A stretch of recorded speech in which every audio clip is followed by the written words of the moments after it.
Good evening, everyone. Happy New Year! Welcome to the RFC Tuesday podcast.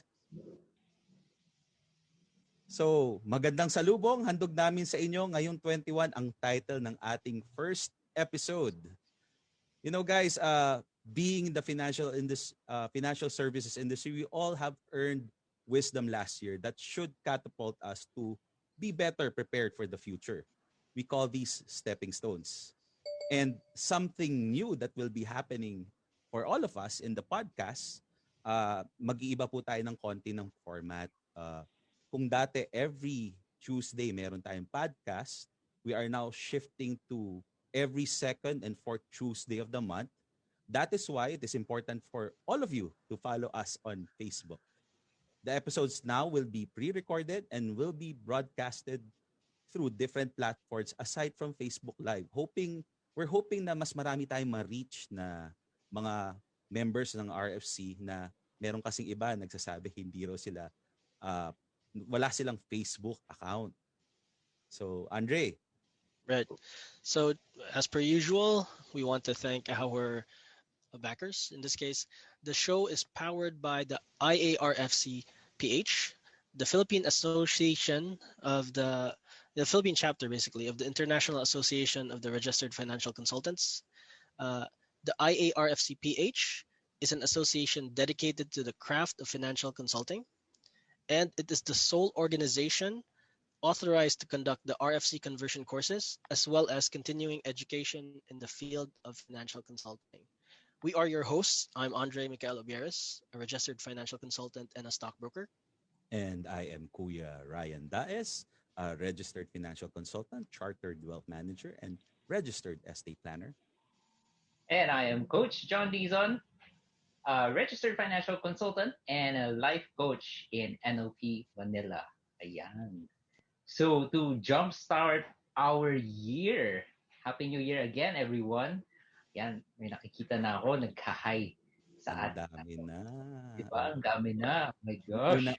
Unang-una nating nag-login si Mr. Fitzgerald Alcazarin. Happy New Year, Fitz! Thank you for joining us in the podcast. Oo, welcome. Season 2 na po tayo right now. Season 2, Episode 1. Ayan. Mag-share muna tayo. Kamustahan lang. By the way, I would like to greet Louie. She's part of our host, pero ngayon she cannot make it kasi medyo she's under the weather. Yes. Yeah, under the weather. And of course, si Francis, who are ever nandyan parate for our tech support.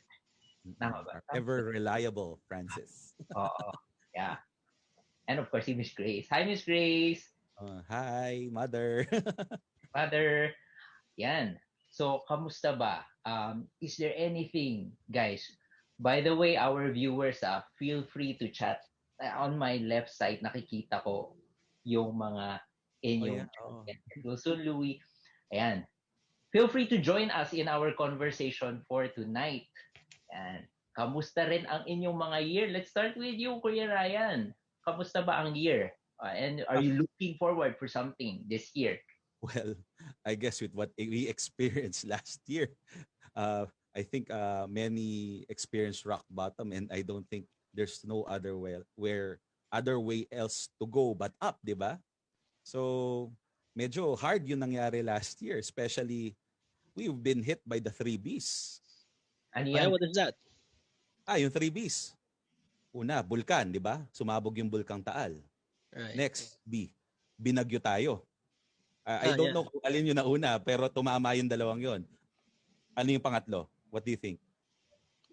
No idea. Na-virus tayo. COVID-19. Na-virus tayo. Tagalog ba yan kaya letter B? Hindi ko na kasi maisip kung paano ko ipapasok yung letter V. That could work. Andre, kamusta ba stock market? Ano ba nangyari? Being a resident stockbroker. Sige. Yeah. Hold on a second. I'm still recovering from the virus joke. Anyway, 2020 was pretty crazy. pretty much blindsided a lot of the people, a lot of folks in the investment industry, right? If you guys were following the markets steadily, right, like consistently, you would see that when the virus arrived in Asia, in the Philippines, the Philippine markets just capitulated, man, just crashed, right? Yeah. For many of our listeners and their clients, they may have experienced the shocking decline and a lot of phone calls, right? Right Oh, after. oh Yeah, yeah. like You yeah, said I'm, it. I'm sure you guys have experienced that. In my case, I've experienced that. A lot of clients are calling, like, "Is everything gonna be okay? What are you gonna do? What's the strategy?" And if you were trading consistently or at least regularly, you would have seen like way before 2020, like around late 2019, uh, the the PSE was already topish, right? It wasn't Mhm. going up anymore. There was a lot of bad news. That was also the time when the COVID-19 started to emerge. That's why it's called COVID-19 because it emerged in 2019.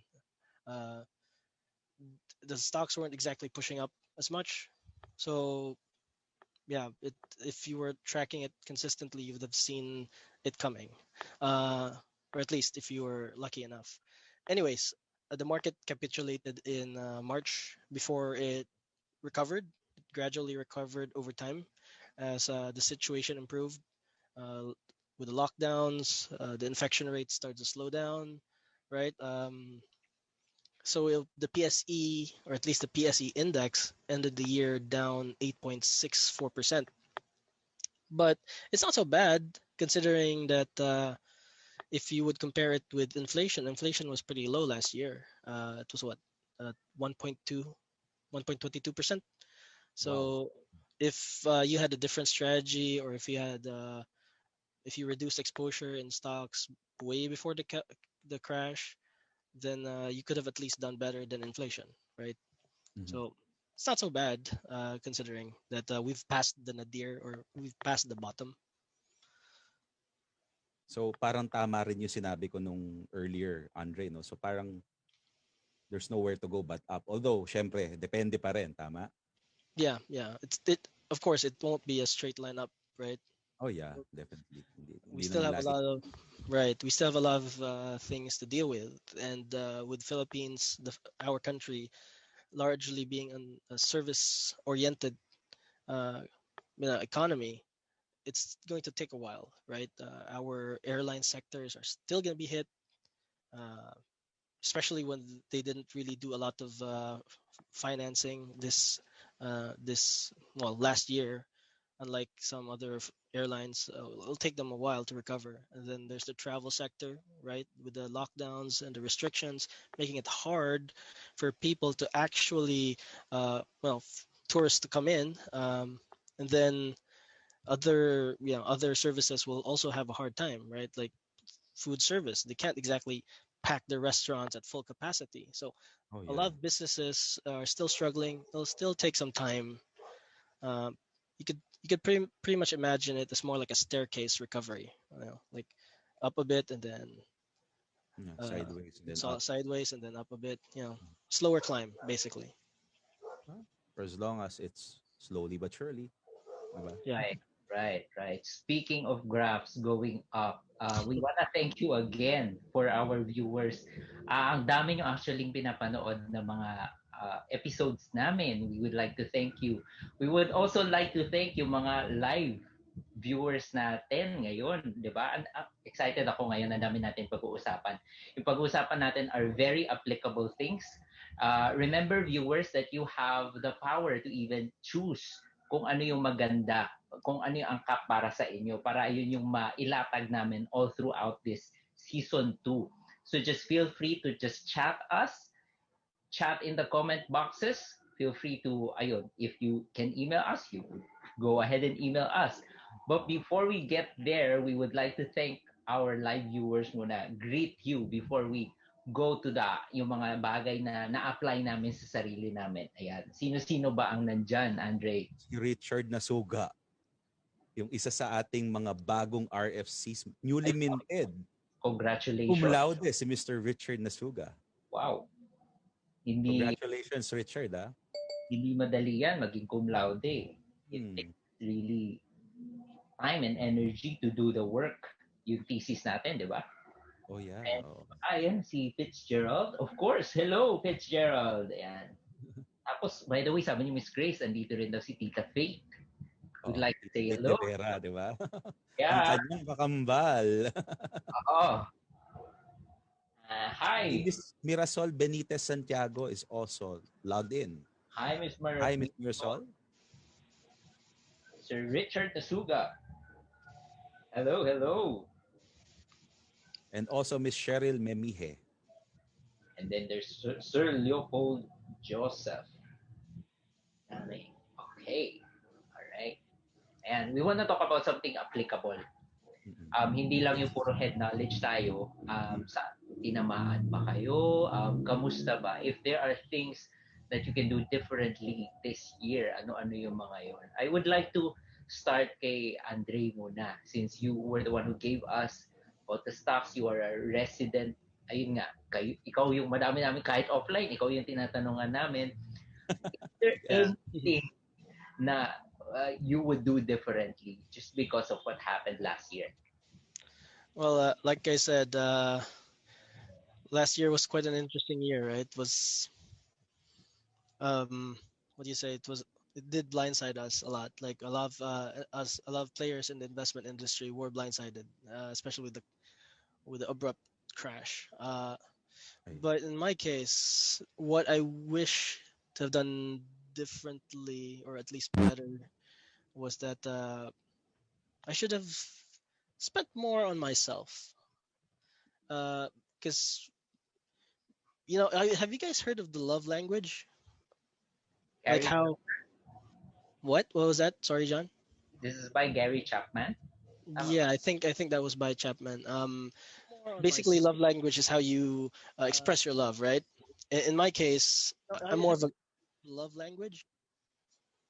In my case, it's more of I'm a giver, so I tend to spend my money on my loved ones, relatives, like the whole shebang, and it made me realize that I don't really spend much on myself. Like there have been a number of books that I want to buy, basically references that I could use in my investment practice, and I've been putting it off. Right, I've been putting it off because let me buy stuff for my siblings, for my mom, for my dad, the whole shebang, and it made me realize, look, I missed out on some good deals because when COVID pandemic hit worldwide, a lot of books were up for sale, like big discounts.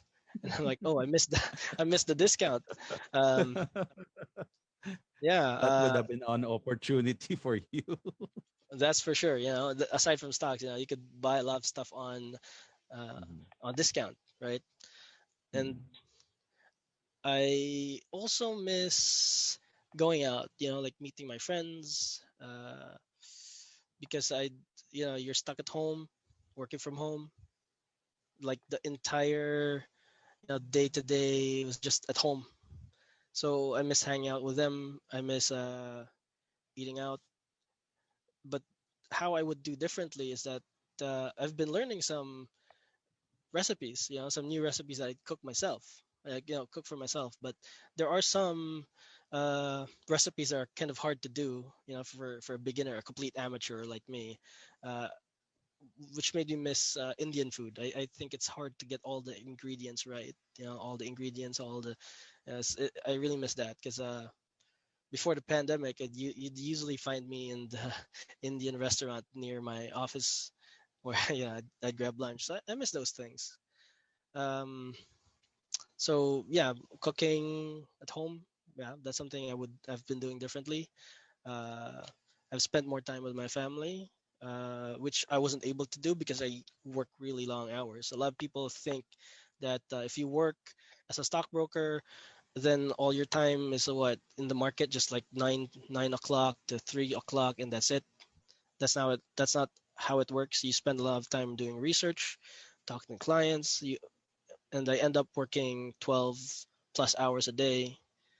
So I guess those are some upsides, and I've been able to do that differently because I got to spend more time with them. Um, what else? There's also the part that since I don't really have to go to all these different places, it's much easier for me to track my expenses and budget. And I've also found a nifty app. It's called Money Manager. It's an app by RealByte. It helps you track your expenses and budget.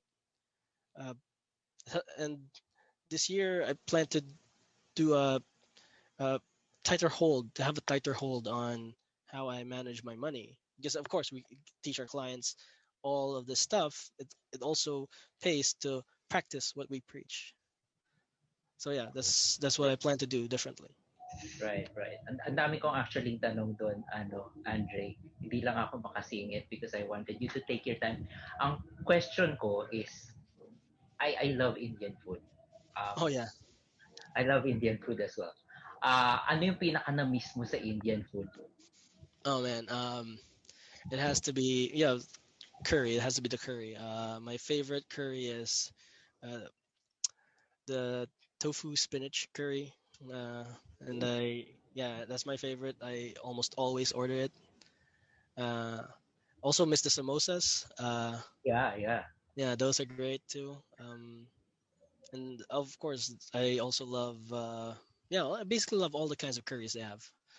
Right. Ang dami nilang klase, different Yeah. Mhm. colors. So Lahat. you, you Lahat can you pwedeng can lagyan pair ng it with curry. rice. You can pair it with naan bread. It's all great. Yeah. Yeah. Tapos kanina Kuya Ryan, Andre said something about yung sa books, 'di ba? Naka-sale siya and he's buying. Parang no, parang stockbroker no kapag sale doon siya bibili. Oo. So kahit sa books, Buy low, sell high. oo, correct, correct. Isi-sell mo rin yung mga books mo. Pag natapos na siguro ni Andre, bebenta na niya. Maybe there's a new edition. Depende. Yeah, yeah, Diba? yeah. Diba? And one of the great things that one should invest in is really yourself. Ayan. Another question for you, Andre.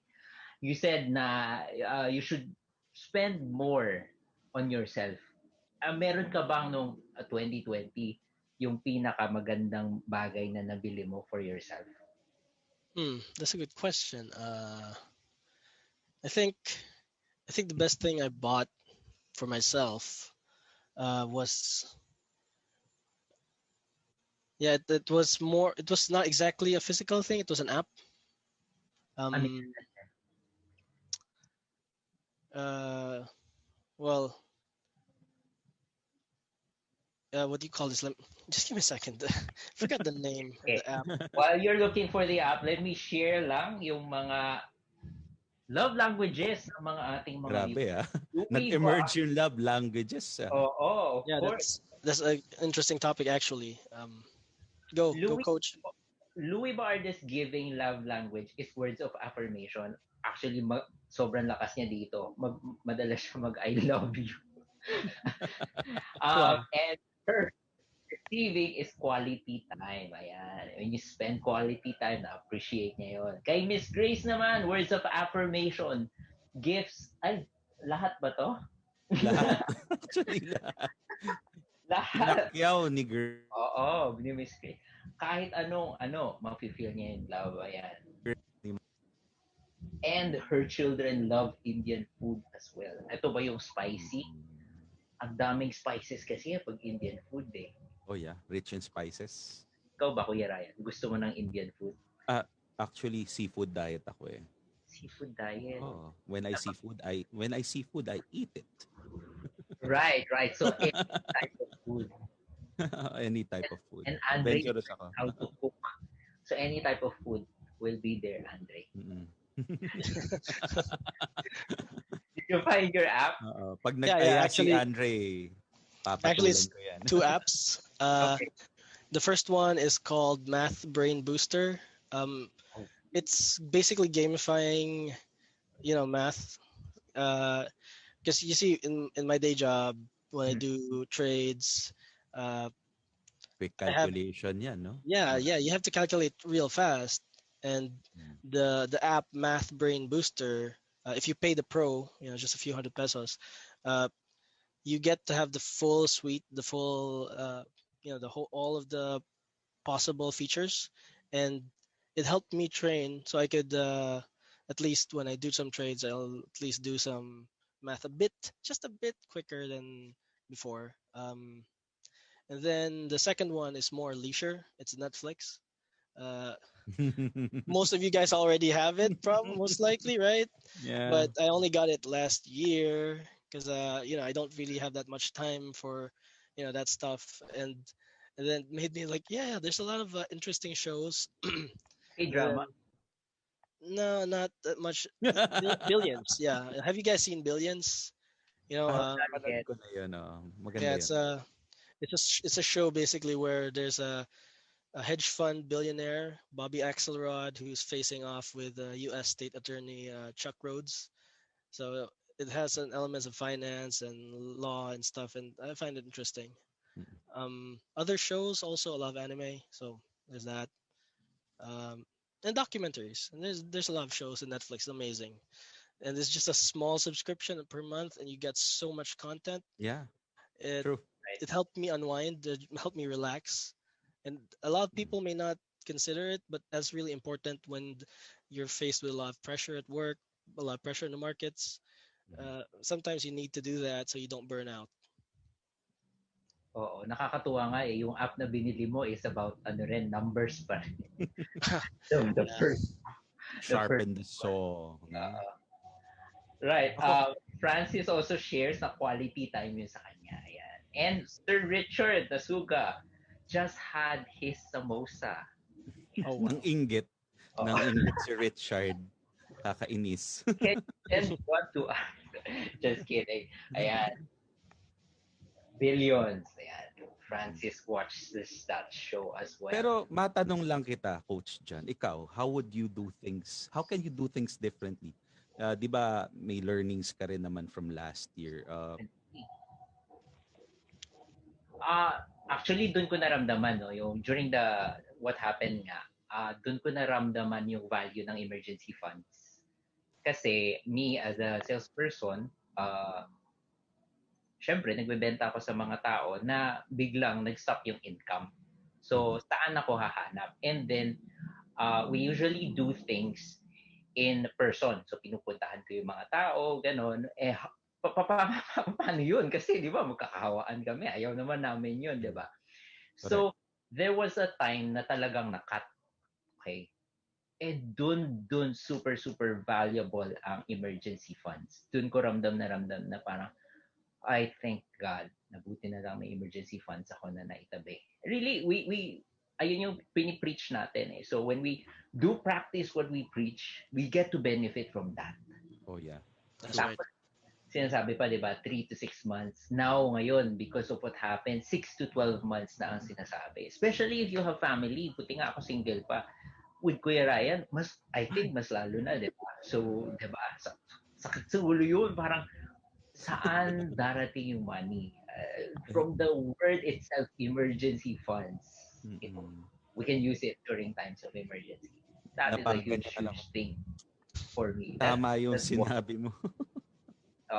That's number one. One learning I had. Number two, use the time very well. I think when we did this one offline, when we were chatting with Louie, no, okay pa si Louie, not under the weather pa. Ang daming, sayang nga Louie, dapat nandito ka. You shared a lot of things na nag-open up. Like you did a lot of stuff. Nako, interviewin niyo na si Louie when you have time. One of the things na nag-open up rin sa akin is the coaching sessions. Kasi wala nga, di ba naputol saglit yung sales ko for 3 months. I had to do something else. I had to spend my time on some other productive stuff. So doon na open yung coaching sessions ko, which is a lot of people needed at that time because a lot of people are emotionally down. So, ayun, ang daming lumalapit sa akin, nagtatanong, nagpapa-coach. And then finally, ito isinulat ko sa aking mini notes na be careful sa mga aking add to cart. Yes, well, I think our viewers can, Relate. Oo, relate a lot to that. Kasi syempre, wala masyadong gastos, di ba? Once na bumalik na yung pagkikita na, kumikita na ulit tayo, hindi naman tayo masyadong lumalabas-labas, hindi naman tayo kumakain sa labas ng madalas. So, madami rin tayong naiipon na naman. So, pero somehow tayo, sometimes we're stressed. Because, ang ano naman, parang parati na lang, we want something new. So, Mhm. add to cart. Stress buying. Stress Stress buying. shopping. Stress Oo, online shopping. in Lazada. Tapos, Ah, kung 11-11, 10-10, 12-12, nako! Yan na, add to cart na, add to cart, add to cart. So, so buti hindi nakakabit yung cellphone mo sa audio natin. Otherwise, maririnig natin, Shopee! Shopee! Oo, maririnig niyo yung mga ping Yung mga sound. notification. Oo, so, madalas may bisita. Ding dong, alam mo na kung sino yan. Siyempre, hindi yan bisita. Si Shopee yan or sila na. Delivery. Courier. Always delivery. Ako, napapagalitan na ako dyan. John, ano na naman yung pinagbibigay? Ayan. So, ayun, yung sa akin. So, really think about kasi we're thinking about all of these na kailangan productive tayo. Pero syempre, hindi naman tayo perfect na sometimes na we can go to stress buying as well. I can go to stress buying as well because nga hindi makalabas. So, meron ako mga little joys na parang, uy, maganda to ah. Sige, let's buy that. Add to cart. Pero right now, mas maganda sana I will think more about, kailangan ba to? Or will this really give me joy if, kumbaga, if napunta siya sa want? Is this really what I want? So, papatagalan ko muna ng ilang araw and then if gusto ko pa rin, add to cart. Mhm. And Akala then, ko add to cart, tsaka mo i-check for purchase. pwede rin. Pero mas malapit kasi yun sa purchase kaya medyo delikado yun, Kuya Ryan. Okay. Ayun. So, yun lang naman yung akin. Well, nasabi mo kanina, you could just imagine kung ako. Mahirap i-imagine actually dyan. Kasi I How have four many kids? kids. I have Yeah, four for kids. kids. Only four kids and one wife, ha, guys. So, Very hard. imagine how much our education cost is in a year. Parang bumibili ng maliit na brand new na car every year. Ganun kamahal. And when the pandemic came, the school year ended, we were faced with, do we continue with the same school, which doesn't have the expertise of online education. They're more of yung medyo experiential yung approach nila eh. So kami, uh, it forced us, or we were pushed to think about how we are doing things rin. Yung mga past plans namin nagbago because of the pandemic, because we haven't experienced this before. And yung education yung pinaka matindi ang nakita namin na dapat ayusin namin, because as I mentioned, almost bumibili ng brand new car every school year. Eh inabutan yung new school year nung pandemic. So when we were investigating schools, we chanced upon this school na we were happy when we saw it. When we looked at their curriculum, happy rin kami. And the system that they're using is even at par with, this is the same system that most top universities were using. And this is not a top tier university, ha. So when the school year started, we were, well, syempre may mga hits and misses, but the best thing that happened was yung tuition fee ng isang bata dati, tuition fee ng tatlong bata. So Big imagine. So savings. yung you get the same value, you get the same benefit practically, and my daughter is very happy. Yung grade 7 ko, nag-top 4 pa this quarter. Aba. So parang hindi namin alam, oh, so that motivates her. Kasi walang ganong recognition sa dati niyang school eh. So, kumbaga, sacrifice a bit on some things, meron namang gains. Tapos, syempre, I was pushed to as well look for better value in the things that I buy. Ako kasi yung, ang tawag nila sa akin, ako yung inalay. Kasi ako yung merong permit to go out and purchase our food. So inalay kasi ako yung pwedeng mahawa anytime. Hawa ng Diyos, hindi naman ako nagkasakit. Pero when, kumbaga, parang si John, pag kukuha ka ng, halimbawa, ano ba magandang example? Mantika. So usually, canola oil ang binibili namin. Ang dami palang brands ng canola oil. And if you just scan around, not just pick up the first one that you see, there's actually something that offers a better value for the same amount or for the same quantity. So, yun, yung kung dati, iniisa-isa ko yan, pag kumikita kasi, hindi mo iniisip na eh. Even if alam mo may budget ka eh. Pero kapag medyo tinitipid mo na yung emergency buffer fund mo dahil alam mong panipis na hindi mo alam kung saan mo kukunin yung susunod mong kita, you're pushed to do things na you never thought of. Pero I guess diyan papasok yung presence of mind rin na kailangan talaga hindi tayo sobrang emotional when we're purchasing anything. Kasi when you're emotional, you tend to make a lot of missteps. I'm not saying na wala akong nagawang ganon. Marami akong nagawang ganon during the pandemic rin. Like pinagawa ko yung luma kong laptop tapos hindi ko nagagamit ngayon. I spend thousands on that.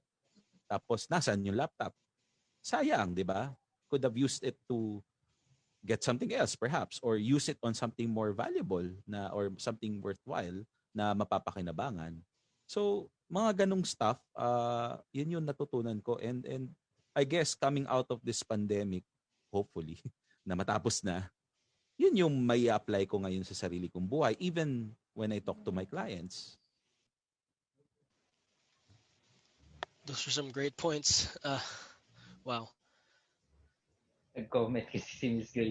Ryan, 4 kids, only one wife. Yes, only one wife. Only one wife. Tapos sabi ni Sir Richard Dasugan, true emergency fund is life. Yes. And yung nire-recommend ko kasi sa client ko, usually emergency fund kapag nawalan sila ng work, di ba? Pero hindi naman natin nakalain na there is such an emergency such as this. Talagang, wow. Emergency. This is one of those major emergencies, actually. Right. Anyway, in the good side, Kuya Ryan, there's a benefit na hindi mo nagagamit yung laptop na pinagawa mo. Kasi baka gamitin mo siya pang add to cart. do you or magbabad sa Netflix.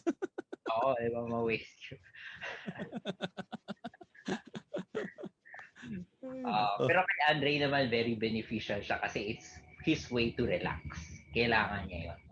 Not so much with a client and everything kasi nga, madaming tumatawag and etc. And take time to take care of yourself. Ayan. Yung kayong mga audience natin dyan, meron ba silang sinishare? Guys, share kayo, nakikita. Huwag kayong matakot if you want to answer the questions yourselves, feel free to put it in our chat box. I-chat ninyo at i-announce namin dito. So let's get some audience participation. And if you just wanna say hi, correct. Ayan. Now let's go to ano yung mga, those are the things that we can do differently. What are the things naman that we can do better? Since nag-flow naman natin sa'yo from Kuya Ryan sa'yo, let's go with you na agad. Ako na una eh. No? Go na. Ay, actually, ang daming nagbago. Like, how we do things better. Kasi before the pandemic started, when, syempre, internet, well, it's important, yes. Kasi you do your research, you do most of your contacting of clients through there, you touch base with family. Dati kasi, syempre, being the financial consultant, we compute everything. Before it made sense na prepaid lang ang aming home internet. But with the pandemic and online learning, online meetings, everything is done online training, lahat, prayer meetings, even community gatherings, lahat online na. Grabe. Lahat natuto, no? Oo. Yeah. Lahat doon na ginagawa. So like some expenses like our internet, it became mandatory now. And instead of using prepaid, which what happened was every 3 days, kasi niloload ko yung best value for money, which was just about 199 pesos back then. Until now, yun pa rin naman yung best value na nakita ko. Napansin ko, parang every other day, minsan 1.5 day lang, ubos na yung load. Nung nag-compute ako, ay hindi pala pwedeng ganon. So, we got a broadband internet, finally. And we got a good value kasi natsambahan namin yung isang promo. But things like that, hindi mo na pwedeng tawaran yan like this. We're doing our podcast through the internet. Importante ang internet ngayon. Yes. Kasi ayoko rin naman ng labas hanggat maaari. If we can do it online, we do it online. Like kanina, meron ako na-close na business online. So, kumbaga, it has its value. May drawback nga lang. Kasi dahil alam ng postpaid at alam ng unlimited ang connection, yun nga lang, medyo magdamaga ng internet. Magdamaga ng Netflix. Yun lang ang drawback. But, kasi kaya lang naman hindi ginagawa dati dahil limited. But still, it was more efficient for me kasi I was able to do more things. I was able to set up more meetings kasi hindi ako nag-worry kung mauubos yung data or hindi. Things like that. Tapos, yung, syempre sa food and all, I found better ways to, yun nga, yung saan ako bibili. There are things that you buy online. Yung iba, ikaw talaga bibili. Like, example lang meron kasing mobile palengke dito sa baba ng aming condo. So, nung tinignan ko, magkano ang isang tray ng itlog? 250. Mahal yun actually. So, I was able to, if you find in the right places, meron ako nabibilan ng 210, 220. Same. So, moving forward, ganun rin. Kasi medyo mahal ang bilihin talaga dito kasi medyo business district tong lugar namin. So, there are things that I buy here, there are things that I buy in palengke kasi mas mura so that we can stretch our budget. So, although I've been doing that before, kaya lang parang dati kasi, yun nga, pag tinatamad ka, okay na yan. Pero ngayon, di na. Sayang yung pera eh. Manghihinayang ka eh. So, yun yung gagawin kong mas better or those are the things that I'm doing better right now. And yun nga, katulad nung natutunan kanina, yung is this something that would really add value to me? At the very least, sasaya ba ako pag kinuha ko to or binili ko to? Or will I be able to use it longer than this one? Parang ganon. Kasi even if mura yan, kung halimbawa in 2 days, 3 days sira or 2 days, 3 days, ubos na. Diba? Parang yung internet. So instead of me using up the internet right away, instead na, kumbaga, magpipigil ako sa meeting ko because I'm not worrying anymore, push mo lang yung meeting. Tuloy mo lang. Mag-set ka na maraming meeting.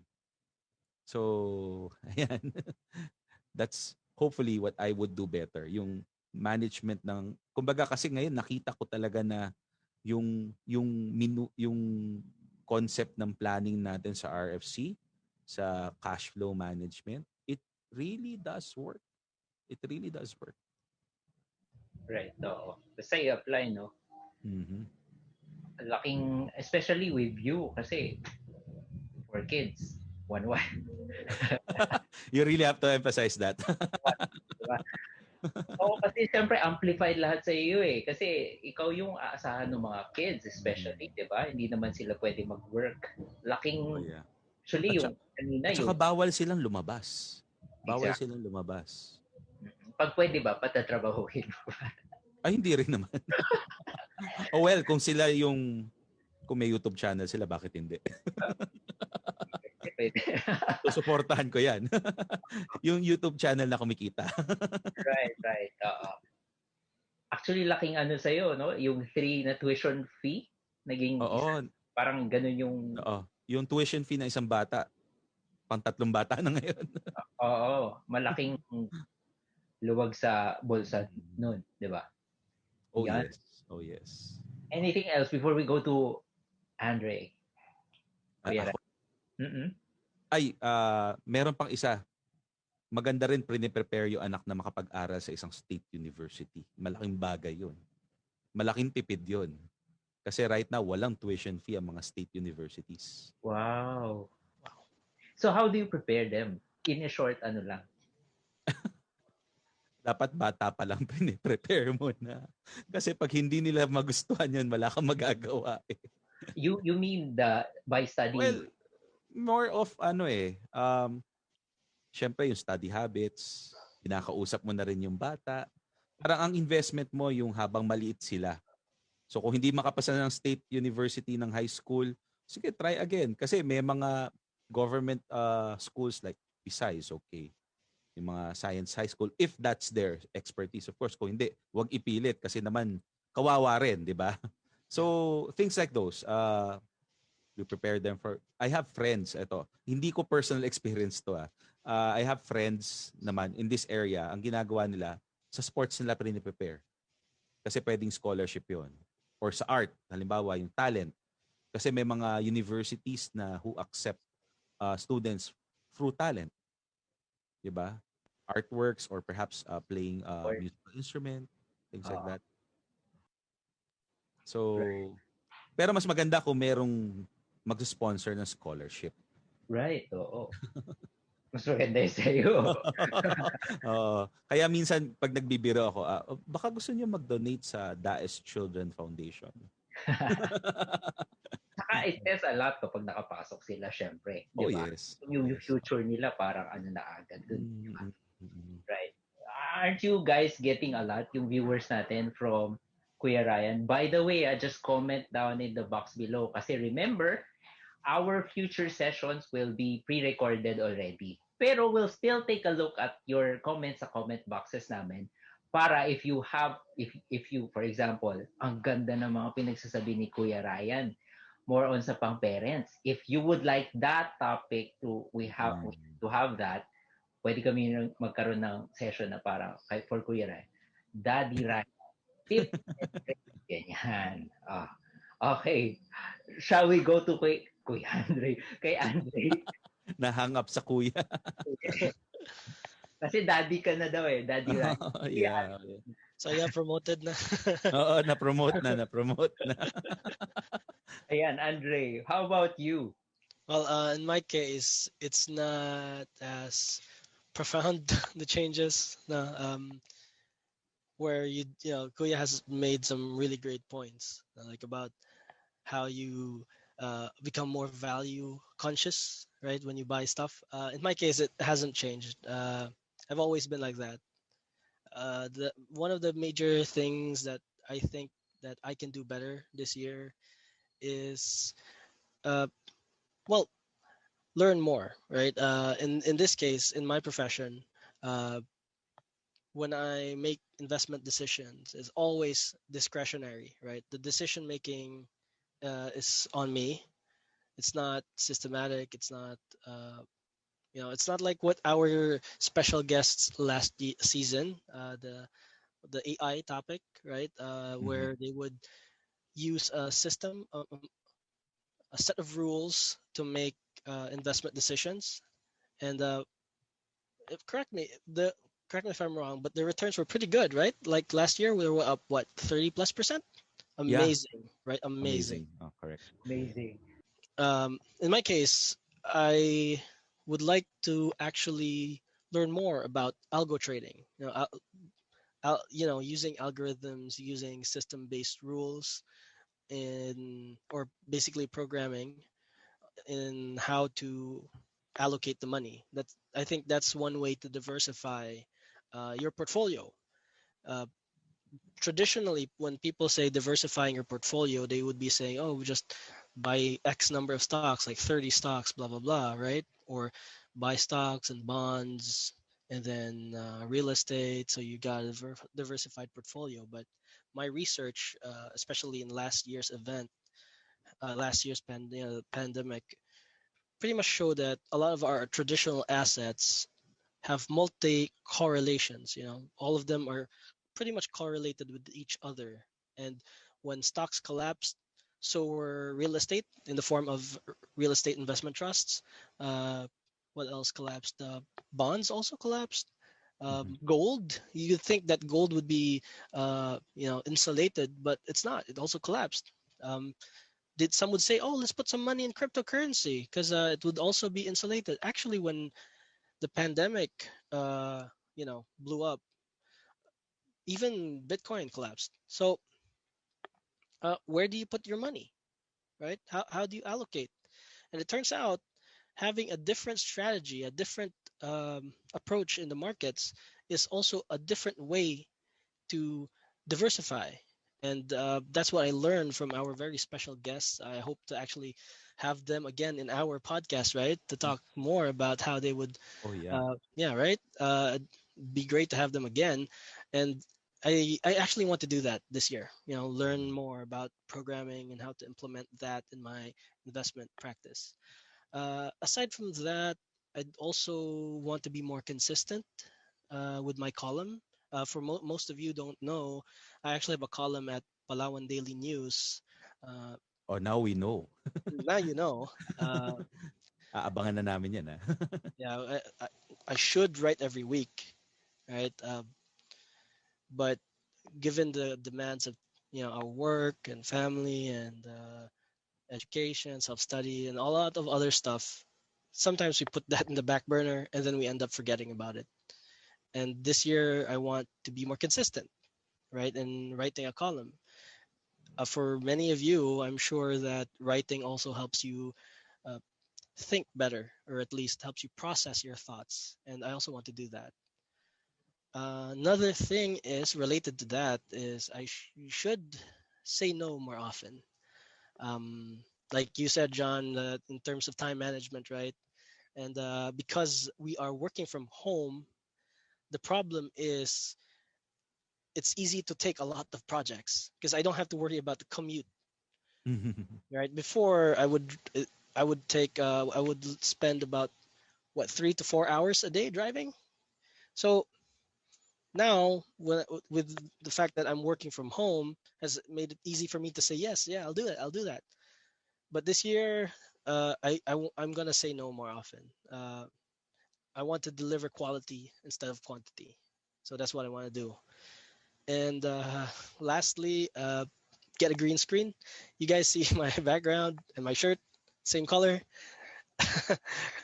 I'm gonna get a green screen, so at least it'll I'll look a bit better. I think that's about that for me. So, what about you, John? How are you gonna do different, or how are you gonna do better for 2021? Thank you, Andre. Actually, ako rin eh. Actually, I have green screen na I bought from Shopee. Not promoting ko na siya. Pero look at my ano naman, di ba? Nagiging kasama siya sa green screen. Yung ano ko. Anyway, ako, probably tighten the reins. Kasi probably kung ang gagawin ko dito is, nako, bibili na naman ako ng green screen just because of my shirt. Pero I would maybe wanna tighten that and say, okay naman na yung green screen ko kasi hindi naman siya nawawala like in the last time. And as well as diversify. I'm excited to know more about our resident stockbroker about more on device diversifying kasi ang iniisip ko lang talaga ramdam mo eh yung equity bumagsak talaga eh because we wanna maximize the potential of the stocks. It seems like parang maganda maglagay lahat doon long term naman eh. Pero I'm not sure. I wanna ask more sa ating next session. Isa spotlight natin yan si Andre. So abangan niyo yan. Um, and then I also want to extend a lot of my coaching sessions for free, especially to those na naapektuhan emotionally and financially during the pandemic. Alam nyo, if you guys have friends na parang are there na ang hirap kasi kapag feeling ng isang tao mag-isa lang siya. So, just listen. If you're just there, even to listen, magsasalita lang sila na magsasalita, it does a lot of therapeutic effect for them. Yeah, just being there for them. Oo. Yon. And then, yun, napag-usapan rin natin yung offline before, we get to spend a lot of time with our family. Wala, kasi kulong tayo eh. No choice.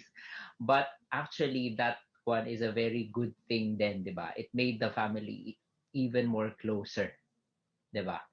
Um, I think those are the things that we can do better talaga. Mm. Actually, may dadagdag lang ako dyan eh. After you saying na yung family naging closer, actually tama ka. During this pandemic, I guess that is also something good that happened out of it. Families, ako, personally, I can speak for my family. We work closer together.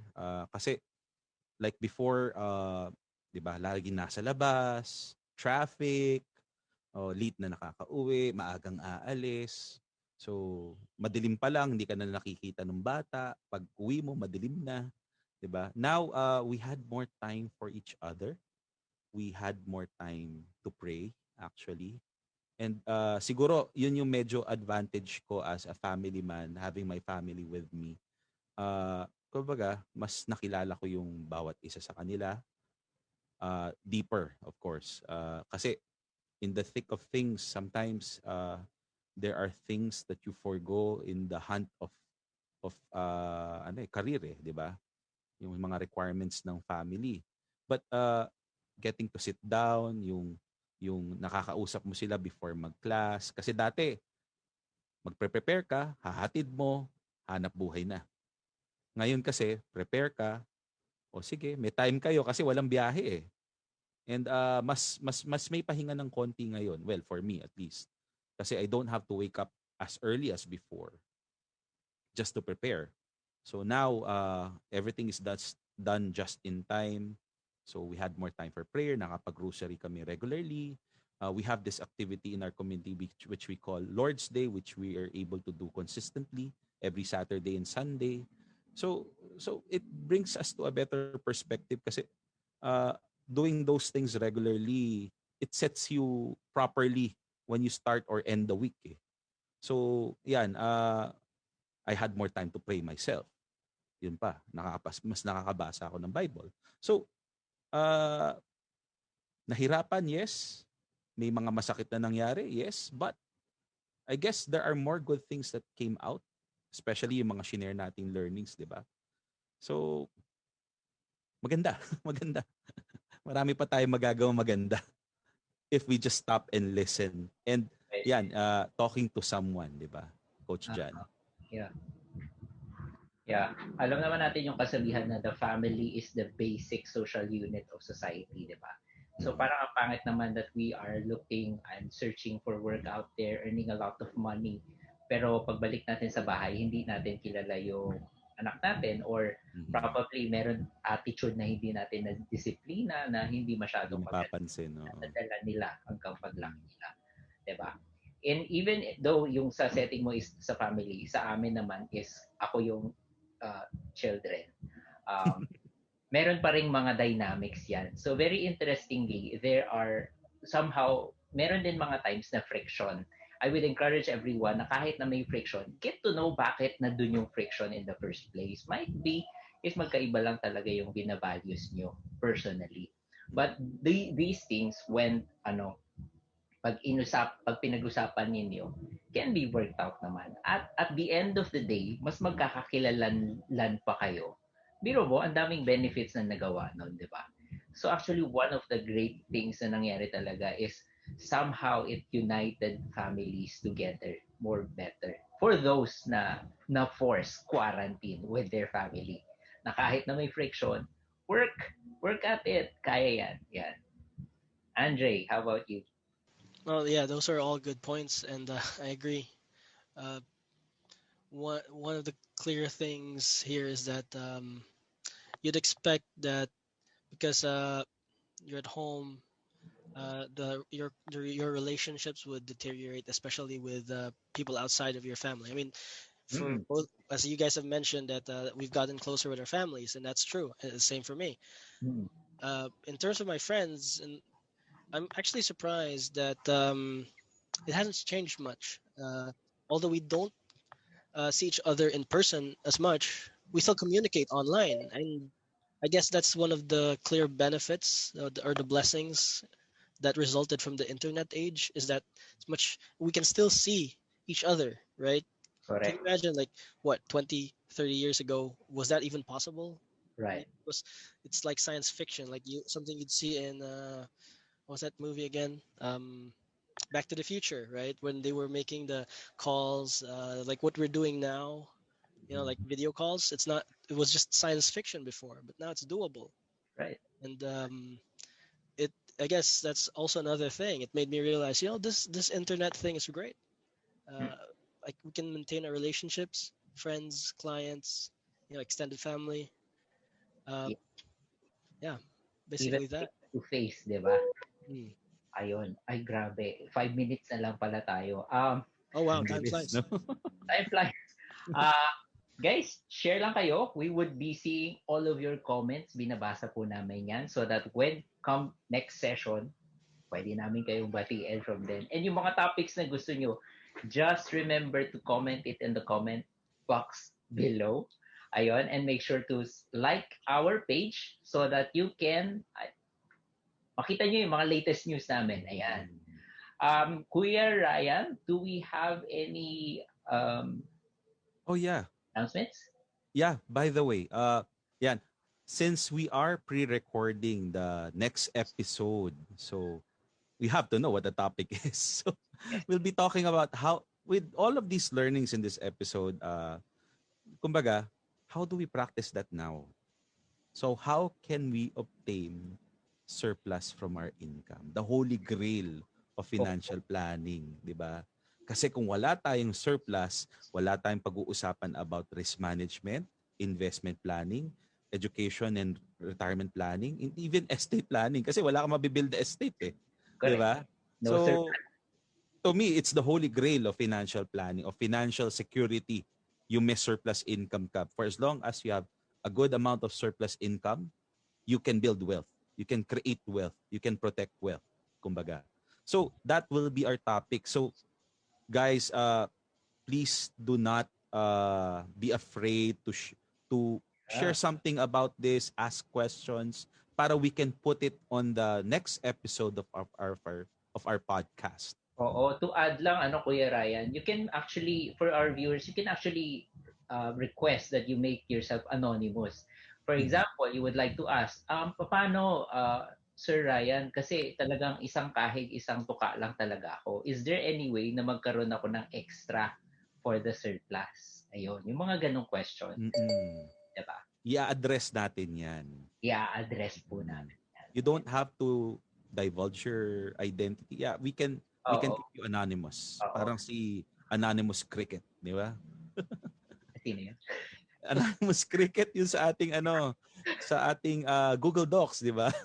Okay, Yeah. okay. Si Anonymous Hippopotamus, di ba?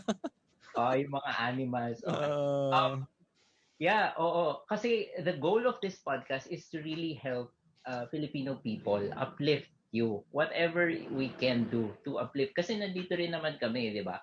Para to help the society go a bit higher. The extra knowledge will do a lot of things. It would create option para sa inyo to know more, what to do. Pero kayo na bahala, syempre, if you're gonna do that. Pero knowing those options are very important. But we wouldn't know that you don't know if you don't ask or if you don't tell us. Okay. Ayan.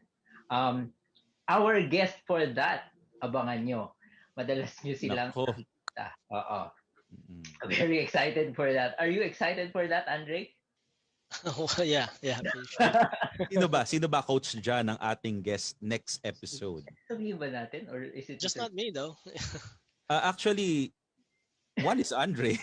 Yeah, I know. It's just, and I said it's not just me. There's also someone else. Meron pang isa. Of course. Lagi nating naririnig yung name niya, pero hindi natin nakikita. Kita pa. Oo. Hindi siya nagpapakita sa ating episodes. Oo. So, guys and girls, there will be a big reveal. Sino ba si Francis Canizares? Huwag nyo na lang siya i-Google sa Facebook. Wag muna. Para may mystery ng konti, di ba, Coach Jan? Oo. And ikaw yung nagpangalan nito Kuya Ryan. Yung title natin for our Season 2, Episode 2 So I'll give you the honor to say it. Ayan. Oh, the next episode is entitled Pananalapi ni Pedro Enrico R. Ambisyon. AKA, well, for short, pera. Ah, Pera sa 2021. How to have a surplus. yes. Oo. So susundan natin tong buhay ni Pedro kasi madami siyang pagdadaanan throughout the season 2. Susubaybayan natin siya. So ihahalin tulad natin siya sa buhay ng isang mamamayang Pilipino. Ayan. So 7 o'clock. Sakto tayo, guys. Thank you, Ryan, Kuya Ryan and Andre. On behalf of our executive producer, Miss Grace De Vera Escobar, this is the RFC Tuesday podcast saying it is better to be in the know than to be the last to know. Good evening, guys. Happy New Year again. Bye. New Year. Bye-bye.